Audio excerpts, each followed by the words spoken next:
You're listening to the Ron and Don Show on the Ron and Don Radio Network. RonandDon.com.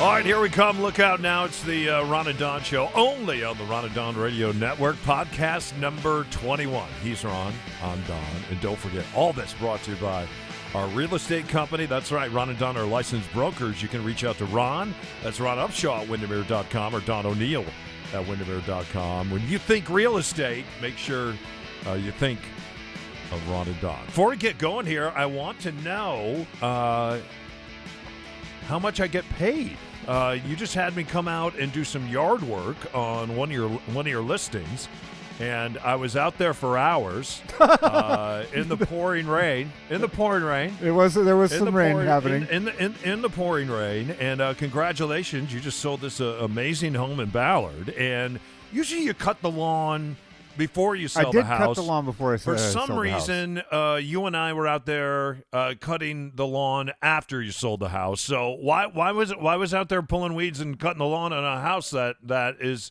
supposedly down the road by Ron Upshaw and Windermere? Now, honestly, for me, A, it was because the person that I was doing it with asked me, but B, because I want it to look good when the people move in tomorrow. Oh, okay. Or so when they get the house. So, Yeah. I mean, I was on the side of the seller, but I still want the people on the other side to be happy with it. So it didn't take that long. Thank you for doing that. You're good with an edger. Yeah, don't think I'm not. You did. There was a moment, though, I was over by the window, and it was, if it would have been bigger than the pebble that you hit, it would have taken that window out. Because you take your edger and you go into all sorts of different angles. I took out bushes today. I took out trees, and I take out the lawn. And every once in a while, you're going to hit a rock or a boulder or a pebble, and you're going to take a window. It's going to go right through the window. So that helped out. But seriously, I think closing strong is one of your life lessons.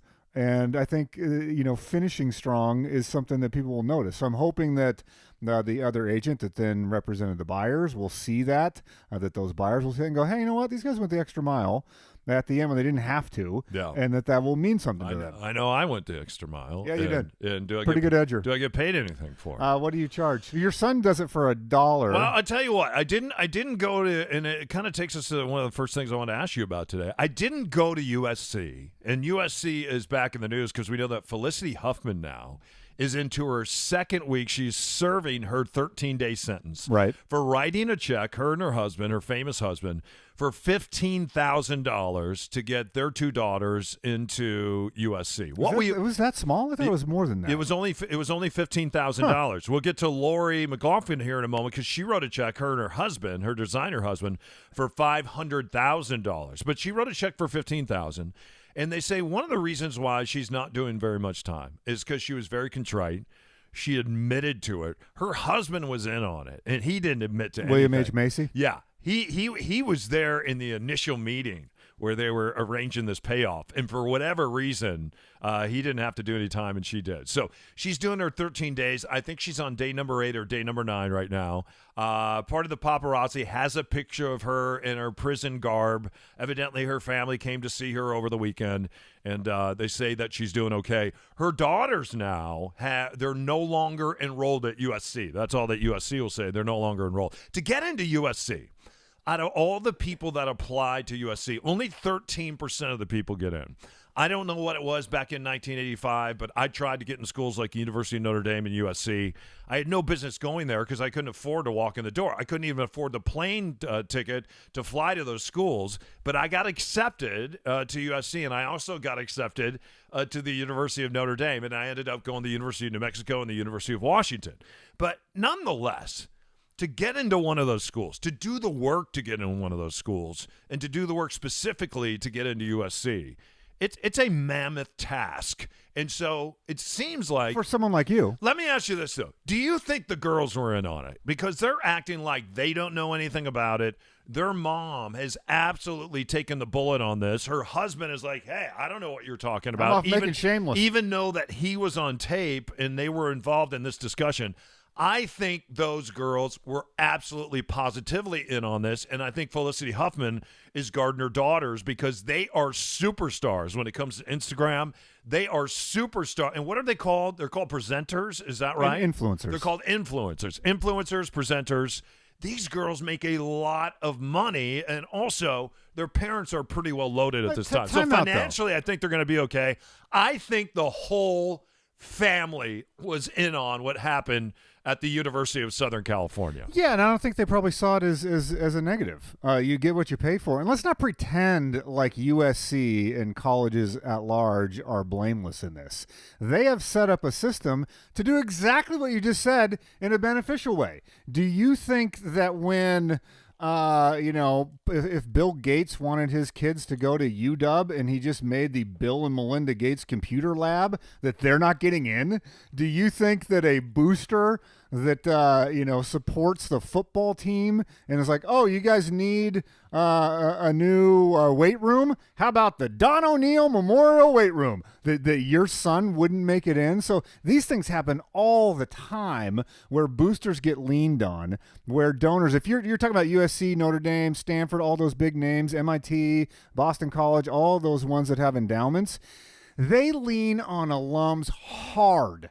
And when it comes time to make a donation, they make some pretty suggestions on dollar amounts and what needs to happen. And that's all above boards. Like, that can happen. If you're an alum, if you were, a postdoctorate a graduate or a doctorate at a specific school, and you want to make a big donation now that you made it on Wall Street or you made it on Hollywood or you made it somewhere in life, your kid's getting in. Yeah, the way it was explained to Felicity Huffman, she says, is when they were trying to get their kids into USC, they were told there's a front door and that there's a side door. And your daughter's test scores aren't good enough to walk in the front door of USC, but if you write a check, I can get you in the side door. So she's doing 13 days. We have other parents now that have stepped forward, and when you look at these parents and what they're involved with, some of the businesses they own, it is quite a pedigree. 4 more parents now have stepped forward, and it looks like they're going to do a little bit of time. What we don't know, Lori McLaughlin, who starred in Fuller House with Uncle Jesse, her and her husband wrote a check for over $500,000, and she's fighting it, right? And she says, we didn't do anything wrong. And sources say what she believes is just what you said, Ron. She believes that all she was doing was making a donation to the university for $500,000, and as a result of making that donation, maybe there was some favor afforded them as far as looking at their daughter's application, but they never thought that they were bribing anyone, and certainly they didn't feel like they were bribing coaches. But when your daughter has signed up to be on the rowing team, and your daughter has never rowed in her life, and she has a place on the USC rowing team, at some point, if you're Lori, you have to look in the mirror and say, you know what? I probably have stepped over a line here, because it's more than just writing a check. Your daughter has taken a place on a rowing crew, and she's never picked up an oar before, right? Yeah, I mean that's a different wrinkle to this story, and I just think to pretend like this doesn't happen every day, that life isn't transactional. When you get a job, when you get into college, if it was all a meritocracy, then none of these big institutions would have multi-billion dollar endowments. So my question for you, Alec Baldwin came out the other day and said none of these parents should do any time. This is ridiculous. It's just a waste of government money. On the other hand, if you come from a black and brown community and you're like, yeah, you know what? My people have been put away for 10, 20, 50 years for going out and maybe selling some marijuana. Now you have white guys that are farming marijuana, and they're not being put away. It's being celebrated, and it's being taxed. If you live in a black and brown community and you finally see that, hey, you know what? There's some Caucasian people around here that are finally going to do some jail time because they stepped over the line, you may feel like 13 days isn't enough. And it'll be really interesting to see what happens to Lori McLaughlin and her husband, because they may be looking at some serious time when you've written a check for $500,000. It's the Ron and Don Show, only on the Ron and Don Radio Network. You should buy a shirt. It's the Ron and Don Nation t-shirt. $5 goes toward helping kids. It's cops helping kids. Find out more at ronanddon.com.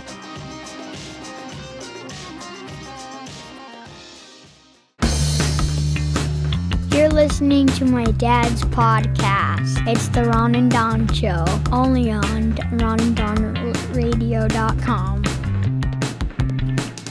All right, it's the Ron and Don Show on the Ron and Don Radio Network. Don't forget to subscribe to the Ron and Don Show, and that way now when it drops every Wednesday, you're going to know it's dropped, right? Yeah, so any podcast service you can do that. You can sponsor us now through the Anchor app. We also signed up. There's a local company here called Glow.fm that if you want to sponsor the show directly, that's in the newsletter that you can subscribe to at ronanddon.com. You'll get that newsletter every week. And so if you rate us and star us, that really helps. And actually, comment, and those are the story I was going to ask you about. Some new research came out. There's a very interesting website that I follow. It's a company that has a website called Civic Science. And so I actually talked to these folks a while back and was helping them, or not helping them, but like looking into doing some research for them and some articles for them. And so what they do is they have all these polls out all over the internet, and they're in the business. Are you familiar with psychographics, this term that's getting thrown around now? Yeah. And so psychographics is the study of behaviors that people do for advertising purposes. After you've taken some psychedelics. Exactly. Yeah. And so so you collect all this stuff about how people think, how they behave, and then you try to distill it and you compare metrics that weren't possible before in traditional advertising. So sort of one of their crowning stories is they went to Hyundai and they said, we know who your next celebrity endorsement should be. And they said, well, who? And they said, Gary Busey.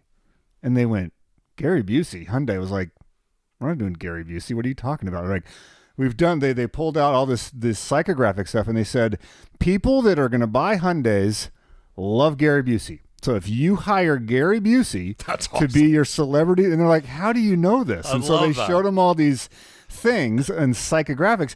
I don't know if you remember, this was several years ago. They did hire Gary Busey. They were absolutely the weirdest car commercials you've ever seen, and their sales jumped. Yeah. And so Civic Science does a lot of these different things where they'll compare what seem to be unrelated things and make them related. So in other words, they might go, do Target shoppers enjoy, how responsive are they to television ads? Or are Republicans more likely to drink Pepsi or Coke or whatever? So they cross-pollinate. They have this huge database and they cross-pollinate this stuff. And so one of the things, I get the newsletter every week, then I read it from Civic Science. And so one of the things that they track for years and years and years has been what type of messaging is most effective to people, and I'm curious if you match this. And so the ones that they have is television ads, radio ads, billboard ads, banner ads online, and then comments on recommendations on social media. So of those mediums, and I know I just read this to you, but act like I didn't just give you the study. Which one do you think most people would say is the most effective way to get your message out today or the last 5 to 10 years? Well, however you want to answer it. So it's radio, television, billboards, banner ads, or comments and recommendations. So I'll speak from experience. On the radio, people would pay a premium when I would do ads for them. And the reason they would pay a premium is because our listeners, and to this day, they still do. They trust us. In fact, some of those advertisers, we had to sign a deal where we wouldn't talk to our advertisers for a year, and that deal is just about up. And we have many of those advertisers that are contacting us. In fact, someone contacted us today because they want to be a part of this podcast. It's different when you have a regular radio ad that's just running, or if it's, hey, this is Ron Upshaw 4, or this is Don O'Neill 4. Those ads cut through. Those ads are very effective. And we saw that and gross sales anytime we have stepped to a microphone and we have gone to work and we have partnered with an advertiser. So I see those radio ads as being a bit different. Other radio ads, though, are pretty passive. TV ads, pretty passive. This is what I know, though, from being an Airbnb superhost, right? And to be a superhost, you have to get at least a 4.7 rating. I have a 4.9 rating. The best rating you can get is a 5.0. I've never met anyone with a 5.0, and I haven't met a lot of people with a 4.9. To get the 4.9 Superhost rating with Airbnb, there are so many hoops that you have to jump through But it's worth it if you're a host like I am, because your algorithm improves, which means more people are seeing your ad, which means more people are booking your ad. And for Airbnb, it means that they're making more money. So anytime they have someone like me that's making sure for my different Airbnbs that every single night is booked, and to do the work to make sure that every single night is booked, to talk to every single customer, to answer every question within an hour that a question has been asked. And sometimes those questions come in overnight. I woke up this morning, I had 9 different questions from people all around the world that were interested in Airbnbs. Then when people exit and leave, there is a conversation that happens before they exit and leave. So there is a lot of people touch, and there is a lot of conversation happening. As a superhost, what I'm doing, 2 things. Number 1, I want to make sure that people have a great time. I had a lady that just stayed at one of my Airbnbs. She wrote the best review, and here's the key. She wrote the best review I've ever received before. And she said, if you are looking for a better home, a better host in the city of Seattle, a better place to stay, you're not going to find it. She said, I just found it at one of Don O'Neill's places, one of Don O'Neill's properties. That right there, that you can put all the ads on television and radio that you want to, or you can take that review that I got from Helen. That review right there is worth all the hoops that I jumped through to make sure that she had an incredible time here, because people by the droves go out, they read those reviews, they trust those reviews, and they will decide where their dollars and cents go on the basis of those reviews. People out there that are listening, they know this. When you first start a business, if you get some bad reviews, you're done. You're absolutely done. I know someone right now that owns a yoga studio, and she got some bad reviews. There was a change of ownership. She got some bad reviews. She is done. Reviews you can sink and swim on reviews. Reviews are everything. Is my it answer. Is the currency, and that's what the research is saying. Is that right? With civic science, that people now react and value comments and recommendations on social media. Yes. Well, social media has surpassed television as more influential, which is incredible because of the amount of money that is still spent on television advertising versus. You asked me a couple weeks ago. I don't think it was on the podcast, but just, hey, did you see this TV ad? And I was like, TV ad? Like, why would I be watching? You said, oh, it was on during the Seahawks game. I was like, oh. Well, yeah, because we're both watching. That would be the only time that I sat through a television commercial. And that's the thing, too, when we talk about it at the beginning of this segment, where we were talking about, hey, when you go on Apple iTunes and you give us 5 stars, or you put a comment on, like if you took this episode and you posted the link to it on your social page, that is worth more than if we bought an advertising campaign. That is worth more than if we had a television ad. You're right. And maybe the awareness might go up with a TV ad. Or we were on KUOW a while back doing an interview, and we got some exposure on that, and they wrote it up, or we've been mentioned in the Stranger to Seattle Times or whatever, and you'll see little blips on that. But if we had 100 people post this and write a comment to their friends where they're like, I know this, I know Helen, and if Helen says that, Helen believes that, and so I'll check that out because I trust Helen, that's worth more than all of that other stuff combined. I just bought 4 beds for my Airbnbs. I buy something called a bed in a box, which people think are crazy. And the bed in the box, if you get the right bed in the box, it's a bed that shows up in a box. You open the box. Be careful with your knife when you're opening the box. Because now you'll have a very flat bed in a box, which happened to me. So you don't want that to happen. I buy furniture from my Airbnbs based on reviews, what people say, not what manufacturers say, not what the science says, not what I see in an ad, but by what John in Houston, Texas says about that particular bed in a box. You know what the most valuable a tip that I heard that's great on that? Read the 3-star reviews. Because the 1-star reviews are going to be grumpy pants, get off my lawn people in general. The 5-star reviews is mother and your mother-in-law could be like in the yoga studio. It's the 3-star reviews. Yeah. If you have a 3-star review that's at least a paragraph long, that's the one you can trust. Yeah, I like that. Hey, let me ask you this question. Are you ready to sit down with Ron and Don? We'll talk about that straight ahead. It's the Ron and Don Show only on the Ron and Don Radio Network. Don't forget, hit that subscribe button. It drops every Wednesday. And right now, buy a T-shirt. Ron and Don Nation, send us a picture. We'll get it up on our socials. $5 goes towards Charlie's Dinosaur. And also, you guys, great pictures of all the little doggies you've been sending us. And these have been up now for a couple weeks, right? Yeah, the dog bandanas are out, and you can get them at ronanddon.com. Everything's at ronanddon.com. And don't forget, we are licensed brokers at Windermere. We'd love to be a part of your life's biggest transaction. Once again, just go to ronanddon.com.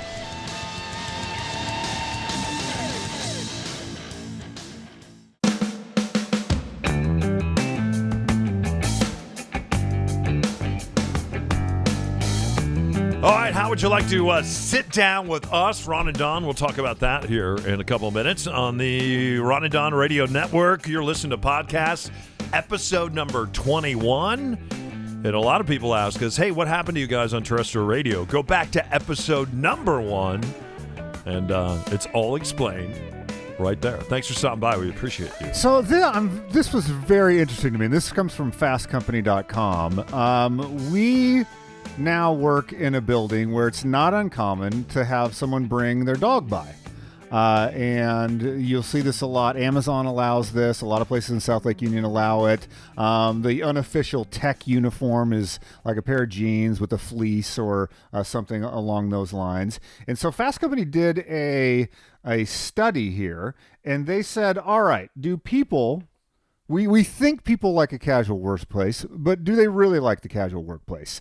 And there's this whole movement. I don't know if you've followed this much at all, but there's a whole movement of introverted leadership. And I was reading about a woman that sort of wrote a lot of her book is called Quiet. And she's like, just because I'm introverted and I'm not Don of the Ron and Don doesn't mean I'm not a great leader. Doesn't mean I don't have great ideas. I'm just not going to dye my hair blonde and be super loud in the meeting, or I'm not going to wear super flashy clothes. I'm quiet. And Bill Gates actually really endorsed her work as well. So here's the thing that they found, which I find fascinating. They talked to 1,000 full-time workers in the United States. There is a silent majority of workers that they don't like this chummy open office, bring your dog to work deal. And so let me read you the results here. 52% of these people that are polled, so a little over half, said hugging and intimate touch like that in the workplace inappropriate. It's not professional. We don't want to hug. I don't want to high five. We're not going to do massage time. Like none of that stuff that you will see sometimes. I don't want to play ping pong with you and then we embrace when we win a point. 66%, so 2/3, don't think that coworkers should be allowed to bring their dogs to work. So, but the ones that do are so enthusiastic about it that it overrides the 2/3. It does. They don't really ask. They just see it as part of their lifestyle, and they'll bring their dog. I watched a dog in our office pee on the front desk.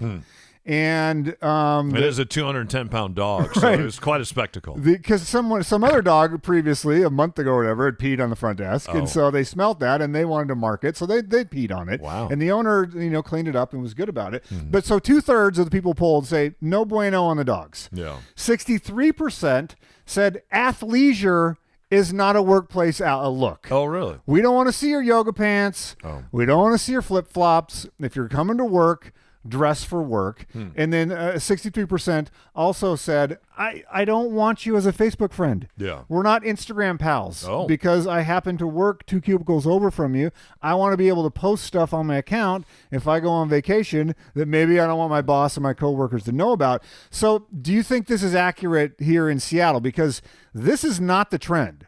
people in Seattle, if you're in a cool, quote unquote, white collar job, tech job, they do say we want to bring the dogs to work. They do say wear your yoga pants and your flip flops. They do say let's hang out after work. Let's have social time. Let's be on each other's Instagram account. Let's have a hug. Let's go out and get drinks afterwards. But it seems like there's a silent majority, at least if you believe this Fast Company Well, we deal. went to a WeWork loft yesterday, and so we were working in this loft.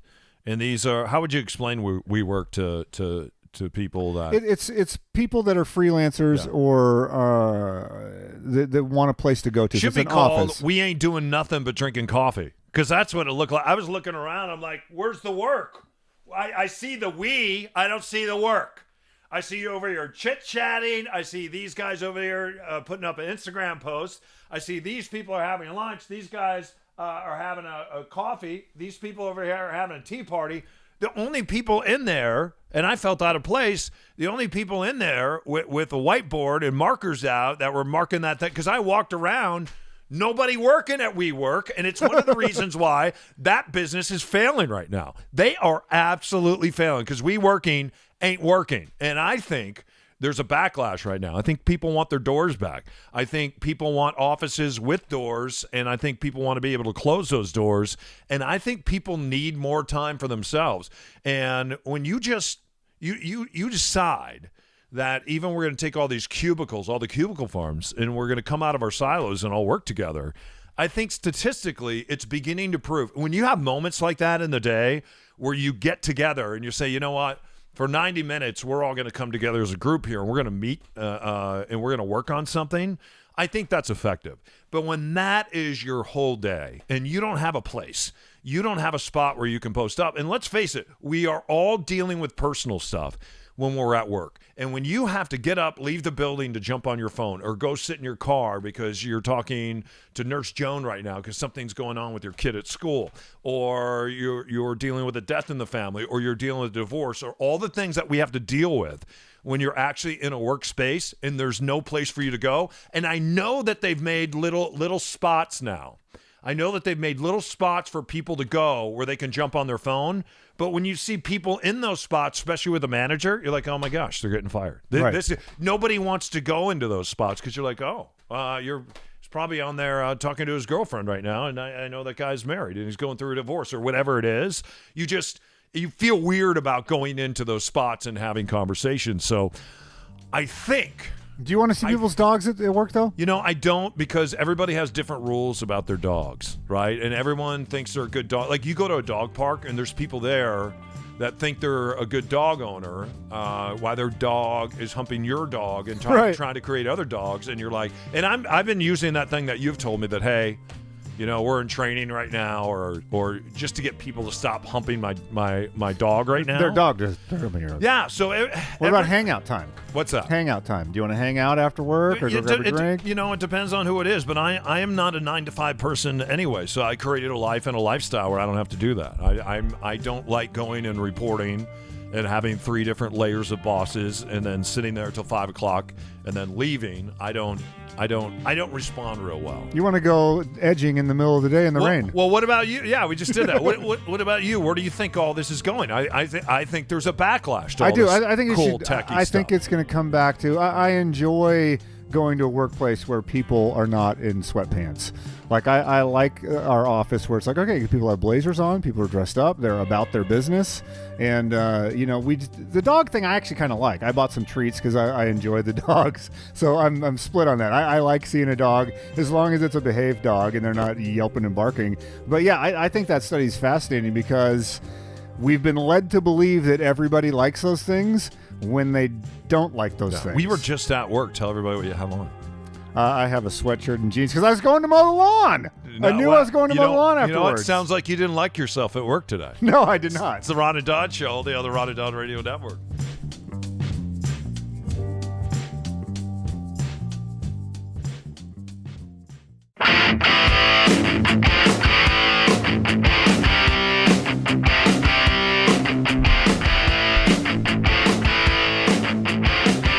All right, thanks to all of you for continuing to listen to the Ron and Don Show on the Ron and Don Radio Network. We appreciate you. We really do. And then we appreciate the phone calls from you because there's some people in our audience that are about to embark on something that can be a pretty scary endeavor sometimes. And that's when you're letting go of a home, or you're trying to find that special place because maybe you just got married. Maybe you're having a baby. Maybe you're downsizing. Maybe you're upsizing. Who knows? You just went through a life event, or you're going through that right now. And that's why we've created something. It's called the Ron and Don Sit Down. In fact, we did a Ron and Don Sit Down a couple months ago with my friends Joe and Jennifer, and they said, you know what? We have this house in Seattle. It's our family home, and we would like to sell this family home. But along with selling this family home, there are a lot of memories connected to this home. This is where our kids grew up. This is where we've celebrated 20 Christmases. This is where we have dealt with the fact that we have had loved ones and family members pass away. This is where we had Thanksgivings. This is where we celebrated birthdays. This is where we watch our little kids grow into teenagers, and now they're off to college.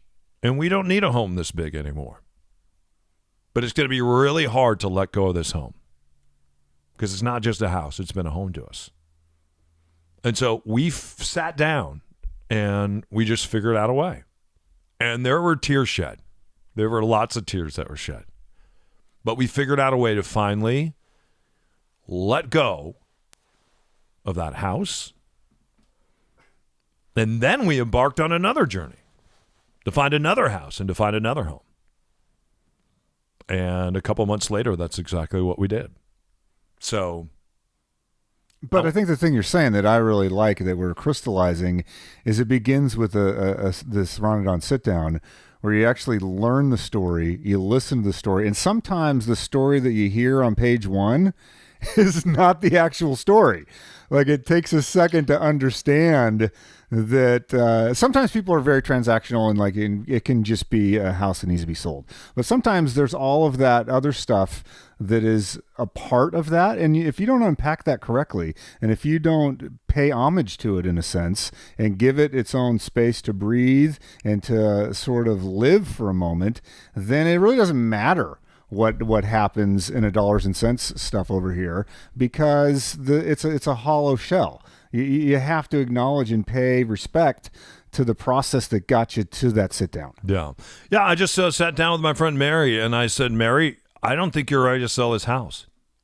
I think you should stay in this house until you're ready to sell the house. And I said, I know I'm not being a great realtor right now, but let me be a great friend. You're not ready to sell this house. So let's sit down again in the new year.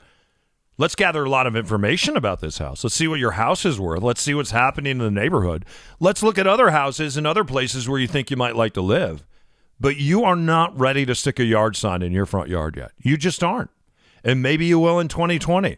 Maybe you will in 2021. Maybe you're going to hang on to this and not even live here, and this will become a great rental property for you. So we had that discussion. Peter called us the other day, Ron and Don Nation listener, and said, guys, I want to have a sit down. And so we met at our offices at Windermere. And let's not say the neighborhood or Peter's last name, but we had a really great conversation with Peter in our sit down with him, didn't we? Yeah, he's got a property, and similar to what you've said, a life inflection point is upon him, and he's trying to make a great decision. I think most people are smarter than at first glance. Maybe that's the wrong way to say that. People are smart. They realize many times when they're at that inflection point, and they want to make a good decision. And so they want it's valuable to sit down with us and to go through it and say, here's how I see it. Here's how I see your options. And some of the stuff resonated with him, not everything, but a lot of the stuff resonated with him. And I'm excited to move forward with Peter and to get him a great result. But we still have to identify what is the thing.